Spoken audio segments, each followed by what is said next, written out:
Part 1. The human colony ship arrived at the edge of Covenant space on a cold morning in standard galactic time. Ambassador David Park stood on the bridge, watching the massive station grow larger on the view screen. Behind him, 300 families waited in cryosleep, dreaming of their new home among the stars. The Galactic Covenant had existed for 3,000 years. 47 species called it home, living under a complex web of laws and treaties designed to prevent another extinction war. When humanity's first exploratory vessel had made contact 2 years earlier, the Council had been cautiously welcoming. They had reviewed Earth's history, noted humanity's tendency toward violence, but ultimately decided that any species capable of reaching the stars deserved a chance at peace. David had spent those 2 years learning everything he could about Covenant law. He had read treaties until his eyes burned. He had memorized protocols and procedures. He truly believed, that humanity could find a better way forward than the bloody conflicts that had marked their history on Earth. The docking procedure took 6 hours. Every step required forms, inspections, and approvals. David signed each document with care, making sure every detail was perfect. When he finally stepped into the council chamber, he felt a wave of hope wash over him. The council members were magnificent. The Etheran resembled great birds with scales instead of feathers. The Molluth were bear-like creatures with 6 limbs and deep, rumbling voices. And the Zatharan, the eldest species in the Covenant, looked like living sculptures of crystal and light, their bodies refracting colors that didn't exist in Earth's spectrum. High Counselor Zathrantal spoke first, his voice like wind chimes. "We welcome humanity to the Galactic Covenant. You have reviewed our laws?" "Every single one," David replied. "All 47 core treaties, the 300 supplementary agreements, and the procedural guidelines. My team has prepared our acceptance documents." The crystalline being seemed pleased. "Then you understand that all member species are protected. Violence between members is absolutely forbidden. Disputes must be resolved through arbitration." "We understand," David said. "We want peace. We've had enough war." The signing ceremony took 3 days. By the end, humanity was officially part of something larger than themselves. David shook hands and appendages with representatives from across the galaxy. The Zatharan were particularly friendly, offering to help establish human colonies in unclaimed systems. 6 months later, David stood on the surface of New Providence, humanity's first official colony world. The planet was beautiful, with purple skies and vast oceans. The soil was rich with minerals. 3,000 humans had already made it their home, building farms and towns that looked almost like Earth. Then the Zatharan ships arrived. They came peacefully, requesting permission to land at the colony's main spaceport. Their leader, a Zatharan named Kethel, explained that they wanted to establish a cultural exchange outpost. David reviewed the request carefully. According to Section 12 of the Settlement Protocols, any Covenant member could establish cultural facilities on colony worlds, provided the host species approved. David saw no reason to refuse. Cultural exchange sounded wonderful. The outpost was small at first, just a dozen Zatharan living in a crystalline structure near the main human settlement. They shared their music, their art, their technology. The humans welcomed them, eager to learn from a species that had walked the stars for millennia. But within a year, everything changed. More Zatharan arrived. They built larger structures. They claimed land near the richest mineral deposits, citing obscure survey rights that David's team found buried in subsection 47 of the Mining Accords. When humans protested, the Zatharan produced documents proving their claim was legal. David filed a complaint with the council. It took 3 months to get a response, and when it came, it was a polite explanation that the Zatharan were following proper procedures. The minerals were in unclaimed territory, technically just outside New Providence's registered boundaries. Then came the labor contracts. The Zathran needed workers for their mining operations. They offered generous salaries to humans willing to sign employment agreements.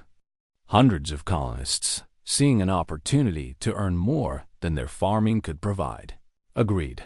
The contracts were long and complex, written in both Galactic Standard and English. The English translation seemed straightforward enough. Good pay, reasonable hours, safe conditions. But the Galactic Standard version told a different story. Sarah-chan was the first to discover the truth. She was a linguist who had studied Galactic Standard intensively. When she reviewed her brother's contract, she found clauses that hadn't appeared in the English version. The workers couldn't quit without permission. They could be reassigned to any Zathran facility anywhere in the galaxy. Their wages could be withheld for training costs and equipment fees that somehow always totaled exactly what they had earned. It was slavery with paperwork. David brought the issue to the council immediately. He provided translations, testimonies, and evidence of deliberate mistranslation. The council assigned a review committee to investigate. The investigation took a year. During that time, more humans signed contracts. The Zathran expanded their operations to 3 more human colonies. They established armed security forces around their facilities, which was legal under industrial protection statutes. When the review committee finally released their findings, David felt his hope die. The contracts are legally binding, the report stated. While the translation discrepancies are regrettable, all workers signed of their own free will. The Covenant recognizes all agreements made in Galactic Standard as primary. The Zathran Empire has acted within the bounds of established law. David read the report 3 times, searching for any path forward. There was none. The Zathran had done nothing technically illegal. They had simply used the system exactly as it was designed. He filed appeals. He requested arbitration. He submitted formal protests.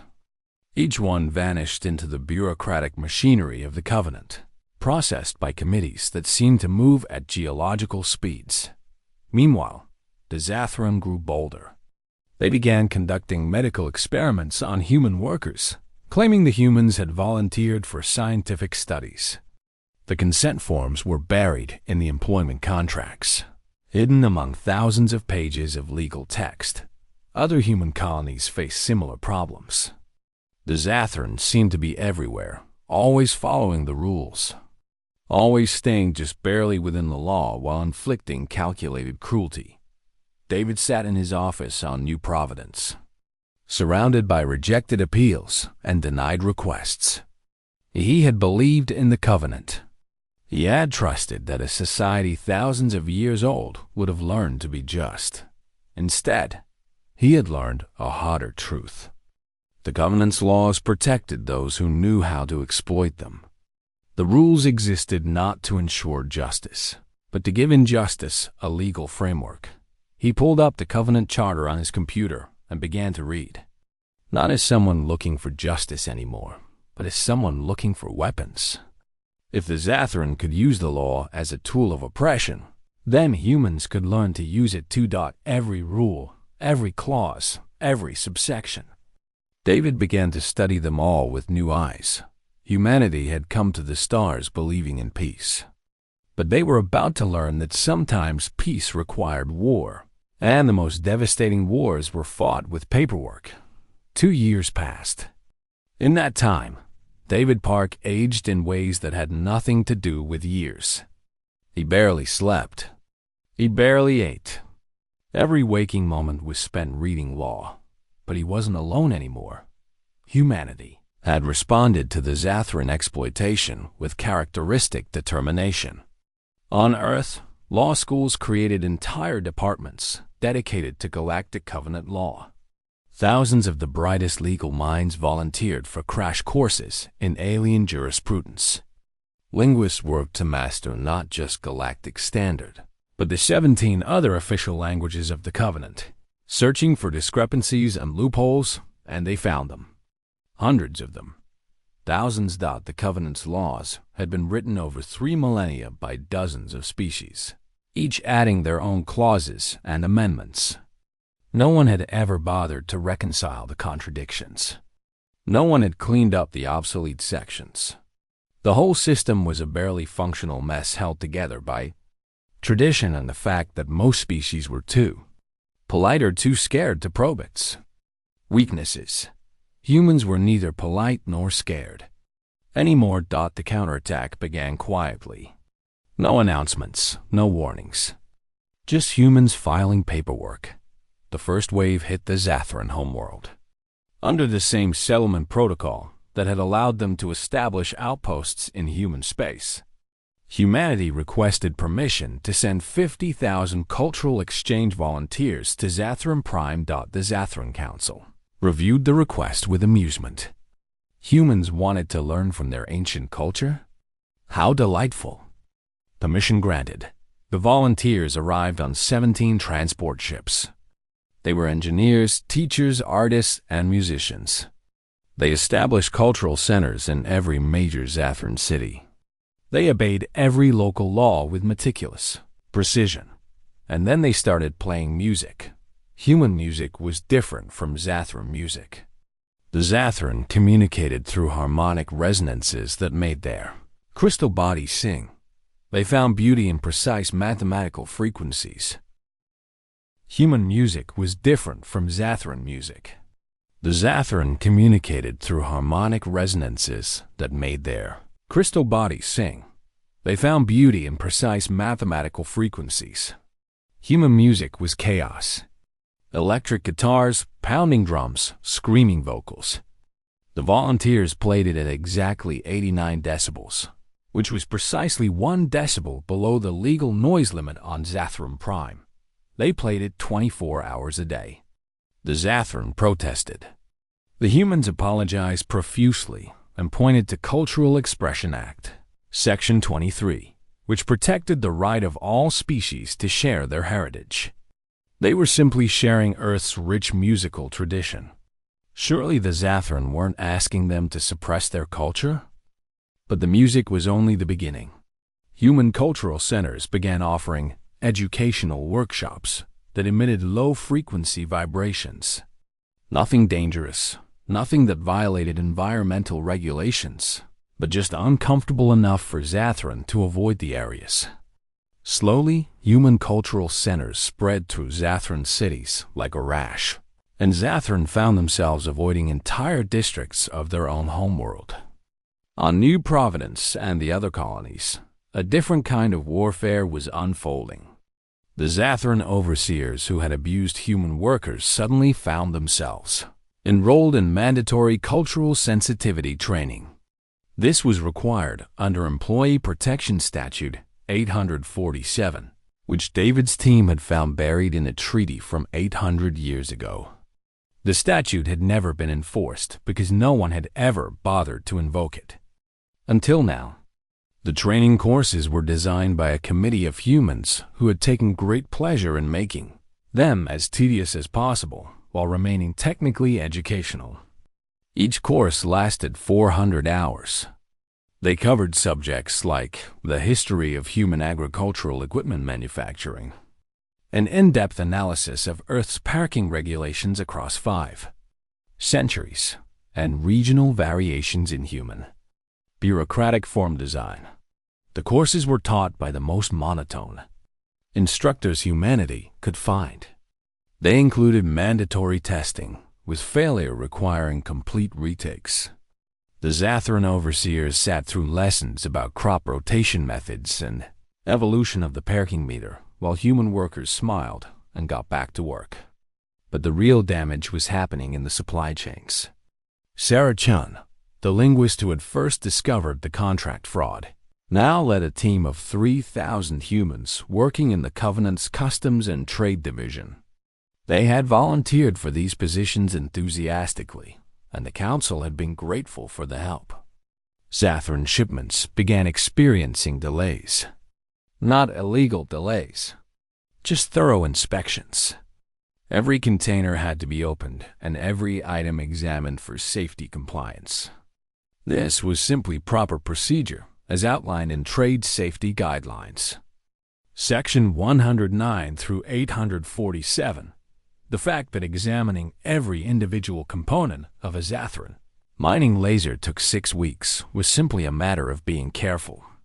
Zathran contracts, once signed by humans who didn't understand what they were agreeing to, now faced legal challenges. Each contract was reviewed by teams of human lawyers who filed objections, requested clarifications, and demanded authentication of every clause. Every signature required verification. Every term needed to be confirmed through proper channels. The Zathran had created this system. They had written these requirements into law specifically to make it difficult for less sophisticated species to navigate. Now humans were using every single procedure, forcing the Zathran to prove the legitimacy of contracts they knew were fraudulent. Some of the cases would take decades to resolve. By the time they were settled, the workers would be free anyway. And then there were the unions that weren't unions. The Covenant banned labor unions under Economic Harmony Act of 2147. The Zathran had championed this law. After a species called the Broxian had used organized labor to resist the Zathran economic control. But humans didn't form unions. Instead, they formed worker social clubs and professional development groups and cultural preservation societies. These organizations couldn't collectively bargain, but they could facilitate communication between workers. And if thousands of workers, through their individual decisions, all decided to stop working at exactly the same time to attend mandatory religious observances from their various earth faiths, well, religious freedom was protected under core covenant values. Article 3. The Zathran couldn't prove coordination because there was no coordination, technically. Just thousands of individuals exercising their protected rights simultaneously. Production at Zathran facilities ground to a halt. Across the Covenant, other species began to notice. The peaceful, rule-following humans had become something terrifying. They never raised their voices. They never made threats. They just followed every single rule with perfect precision, and somehow that was more frightening than any weapon. The Molluth, who had been using administrative processing fees to essentially steal from human trading ships, suddenly found themselves facing individual lawsuits from 10,000 human merchants. Each lawsuit was technically valid, properly filed, and demanded full arbitration. The Covenant's arbitration system had been designed to handle maybe 50 cases per year. It now faced 10,000, all from humans who had hired lawyers specifically trained in dragging out proceedings as long as possible, while remaining within proper procedure. The warrior species called the Draken had claimed 2 human colony worlds, using ancient conquest rights that dated back to the pre-Covenant era. Humans responded by invoking even older, cultural preservation laws that superseded conquest rights if the claiming species couldn't prove continuous occupation. The Draken couldn't prove continuous occupation because the conquest had happened 3,000 years ago. The humans produced archaeological evidence showing the Draken had never actually lived on these worlds, just claimed them. The Draken would have to return to colonies or fight a legal battle that would bankrupt their government. They chose to return to colonies. David Park watched it all unfold from his office on New Providence. Reports came in daily. Zathran operations failing. Other species retreating. The Covenant's bureaucratic machinery clogging with human-filed paperwork. He felt no joy in it. Only grim satisfaction. Ambassador Chun, Sarah's mother and now humanity's chief representative to the Council, sent him a message. The Council is panicking. 3 members have requested emergency sessions to discuss the human problem. They're calling us disruptive. David smiled for the first time in months. Tell them we're simply following all proper procedures. Surely the Council doesn't have a problem with members obeying the law? The Zatharan Empire was crumbling, and humans hadn't fired a single shot. The killing happened on a Tuesday. 3 human workers at a Zatharan mining facility on New Providence refused to enter a tunnel that had failed safety inspection. The Zatharan overseer, frustrated by months of human resistance and endless regulations, ordered security forces to compel them. The humans stood their ground. They cited Worker Safety Protocol 4291, which protected their right to refuse dangerous work. They were calm, professional, and absolutely within their rights. The Zatharan security forces opened fire anyway. James Martinez, age 34. Yuki Tanaka, age 27. Samuel Okonkwo, age 41. They died instantly, their bodies left in the dust outside the tunnel they had refused to enter. The news reached David Park within an hour. He sat at his desk, staring at the photos of the deceased. Young faces. People with families. People who had trusted that the law would protect them. He picked up his communication device and called Ambassador Chen. "Do it," he said simply. Chung nodded. "Legal Code Section 4,291,673? All of it. Every subsection. Every requirement. David, you know this will destroy them?" They destroyed themselves when they pulled that trigger. Within an hour, humanity invoked Covenant Legal Code Section 4,291,673, the right of full investigation for any member species death occurring under disputed circumstances. It was an ancient law, passed after a massacre 2,000 years ago. The Zatharan themselves had championed it, using it to prosecute dozens of species for various offenses over the centuries. The law was comprehensive. Any death of a Covenant member under disputed circumstances required a complete council investigation with full transparency. Every official, even tangentially involved, had to testify under oath. All records had to be provided. The investigation would continue until the council was satisfied that justice had been served. And refusal to testify constituted automatic admission of guilt. The Zatharan tried to claim the shooting was justified. The humans had been trespassing. They had been insubordinate. They had posed a threat. Humanity's legal team, now numbering 15,000 lawyers, dedicated solely to this case, began submitting evidence. They provided 47 million pages of documentation. Every safety report showing the tunnel was dangerous. Every communication showing the humans had properly filed their refusal. Every regulation proving the Zatharan had violated proper procedure. Video footage from 17 angles. Testimony from 400 witnesses. Audio recordings of the Zatharan overseer's illegal orders. Every single page was properly formatted, indexed, and cross-referenced. Every single piece of evidence required council review under the investigation protocols. The Covenant's administrative office estimated the investigation would take 300 years to complete at the current pace. But humans weren't finished. Sarah Chun's intelligence division had been working on something big. They had been analyzing Zatharan resource flows, tracking where their materials came from, where they went. And they had discovered something critical. The Zatharan homeworld relied on a rare mineral called Vethium-7. It was used in everything from their power systems to their communication networks to the very structures that housed their crystalline bodies. And 80% of the galaxy's Vethium-7 came from human-controlled space.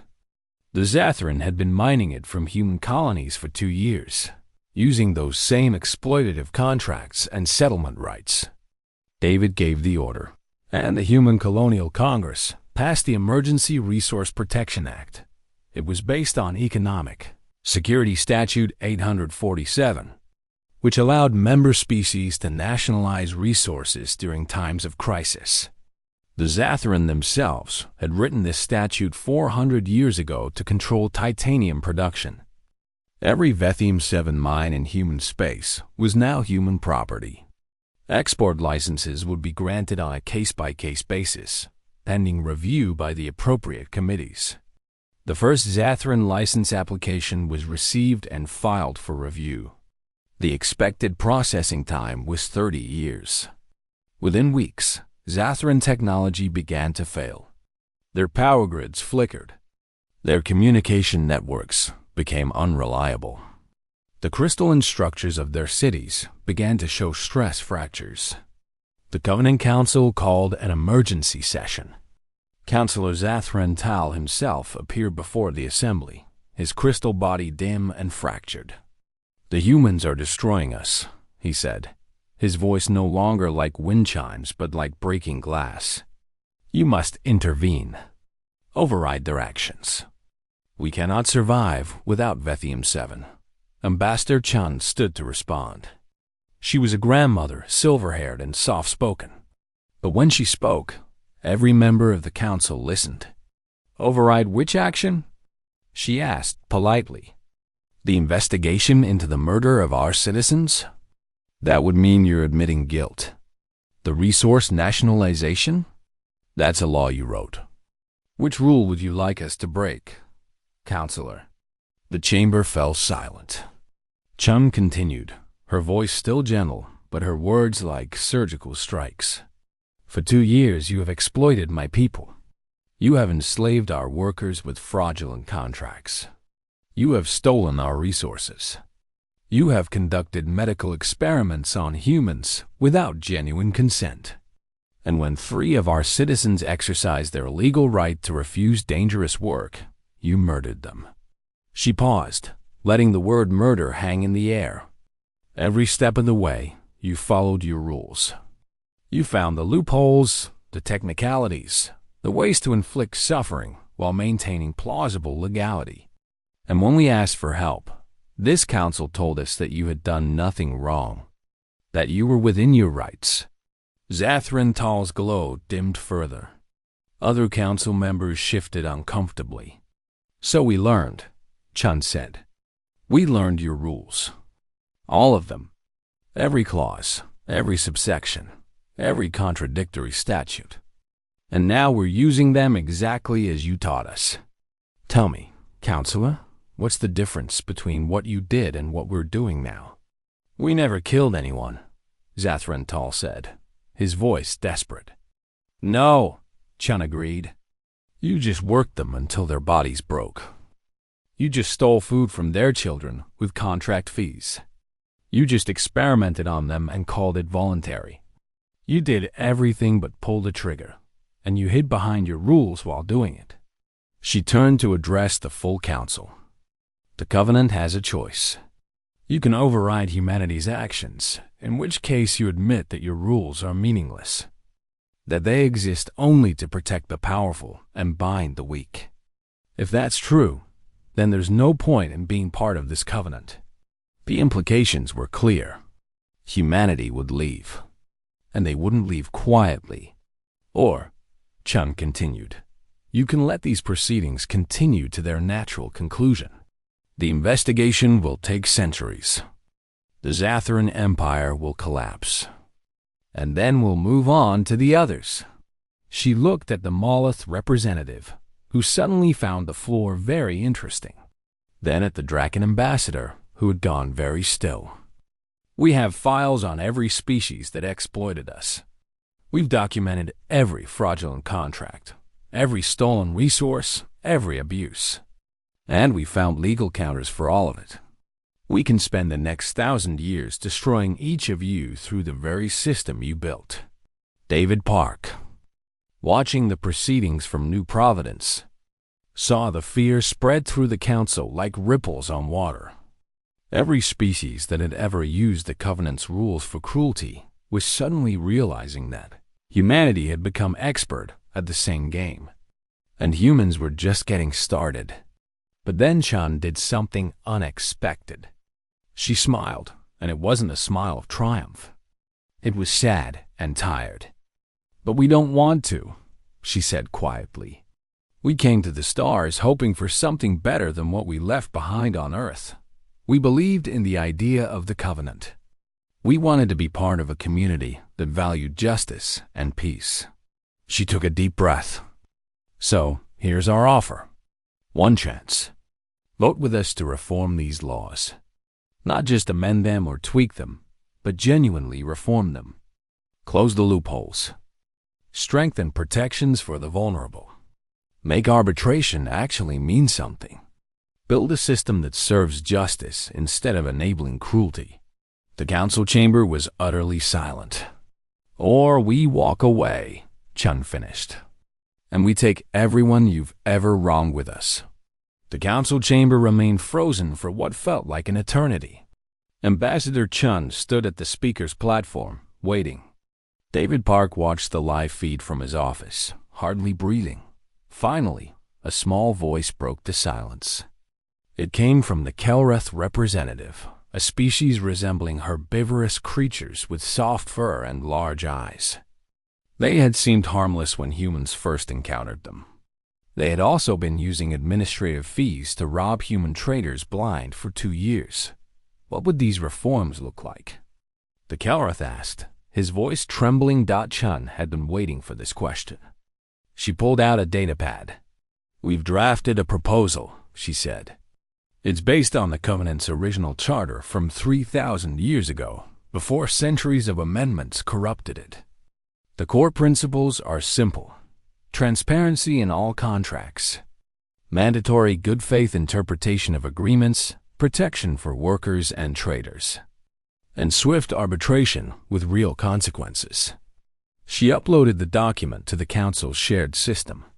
It's 100 pages, not 10 million. Any species should be able to read and understand their rights without an army of lawyers.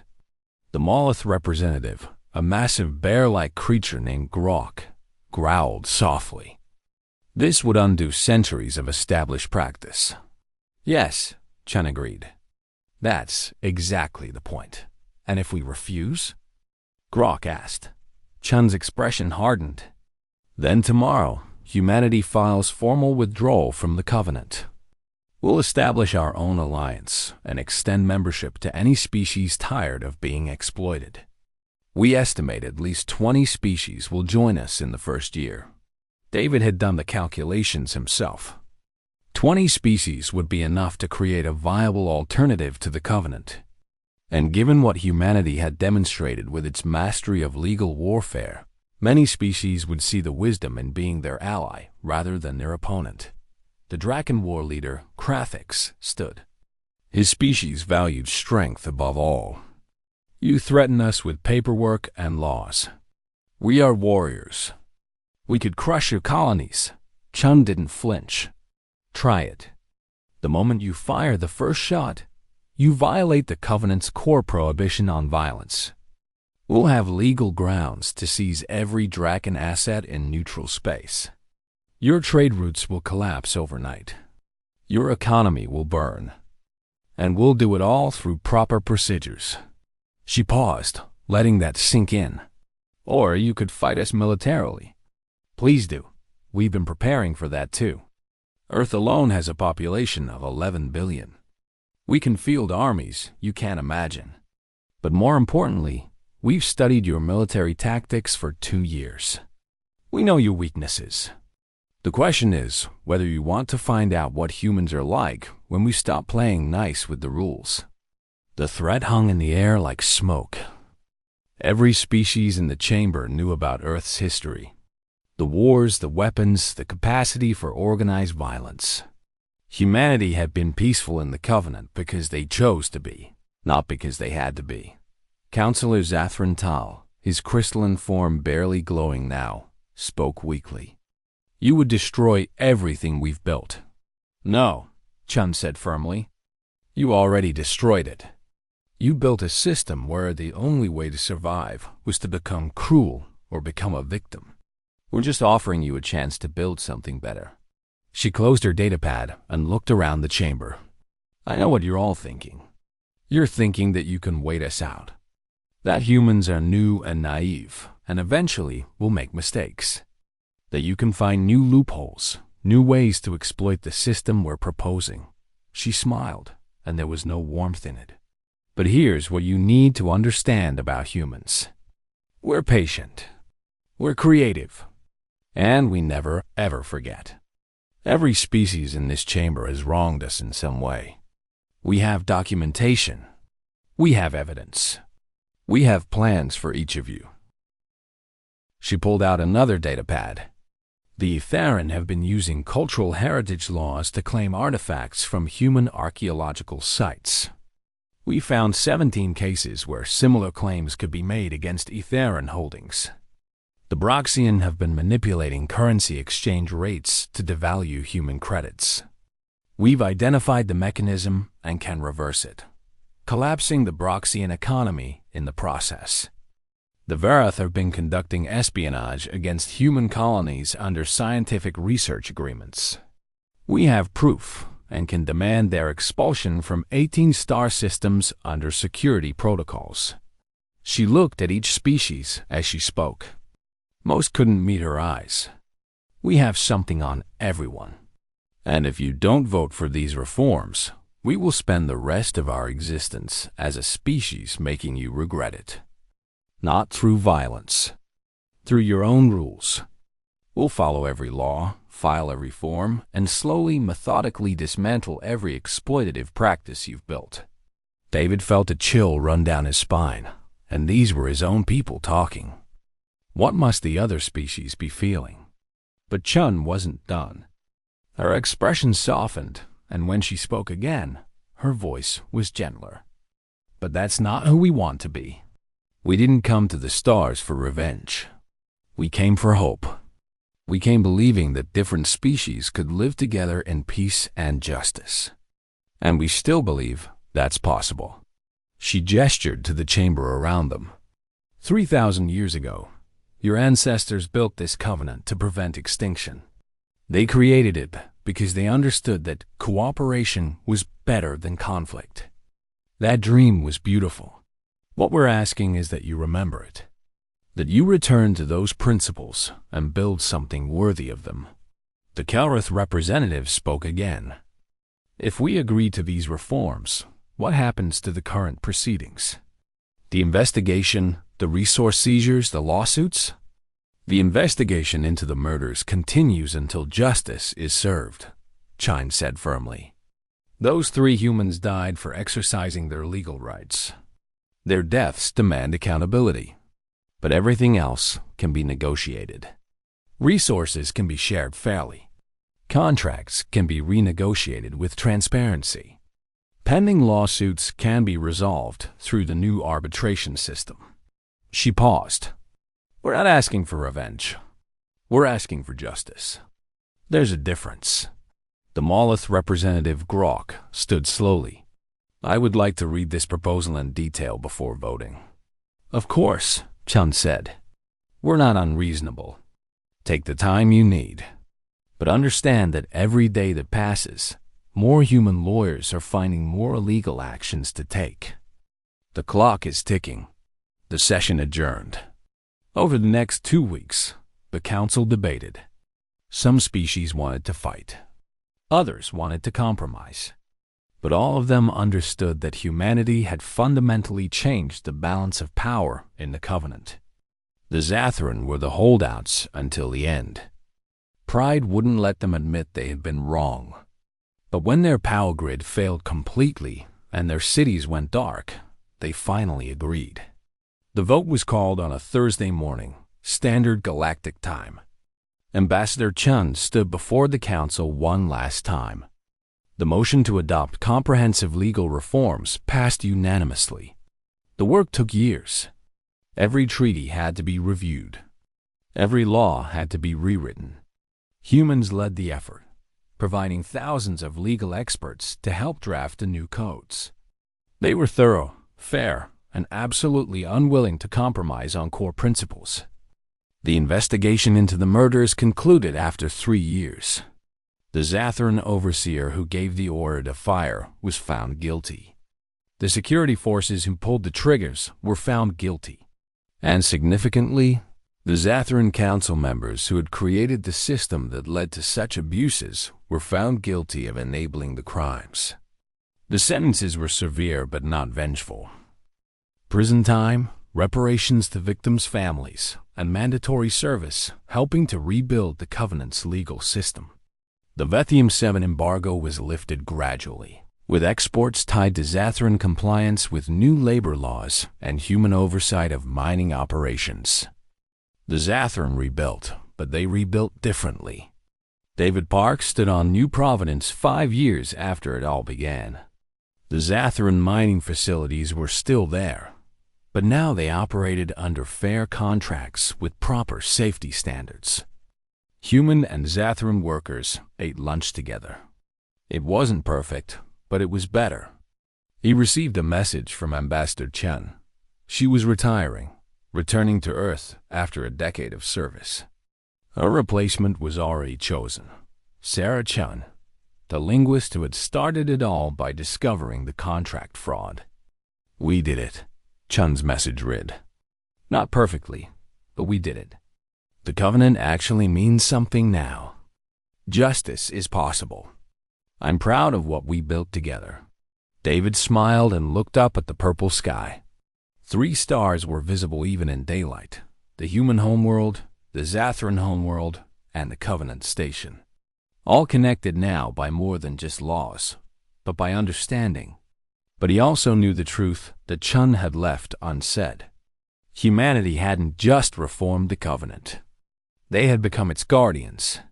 Every species now knew what humans were capable of when they decided to fight. And they knew that humans would rather use rules than weapons, but they could use both if necessary. Across the galaxy, the story spread. It became a legend, then a warning, then a lesson. Humans were not the strongest species. They were not the smartest or the oldest or the most advanced. But they were the most terrifying when someone gave them a reason to be. Because humans didn't just break systems. They learned them, mastered them, and used them with devastating precision. And the truly frightening part, the part that made other species check their own laws and practices with renewed care, was that humans would do all of this with perfect politeness, impeccable procedure, and a smile. They would destroy you with paperwork, bankrupt you with lawsuits, and dismantle your entire society through proper channels. And when it was done, when you were reduced to begging for mercy, they would offer you a hand up and help you build something better. Because that's what humans did. They believed in justice, even when justice required them to be terrifying. The warning spread to every corner of the Covenant, carried by traitors and diplomats and anyone who had witnessed humanity's patient, methodical, absolutely legal destruction of those who had wronged them. Never build a system that protects the cruel, because eventually humans will join it, master it completely, and use it to tear down everything you built. And they'll do it while filling out all the proper forms. With a smile,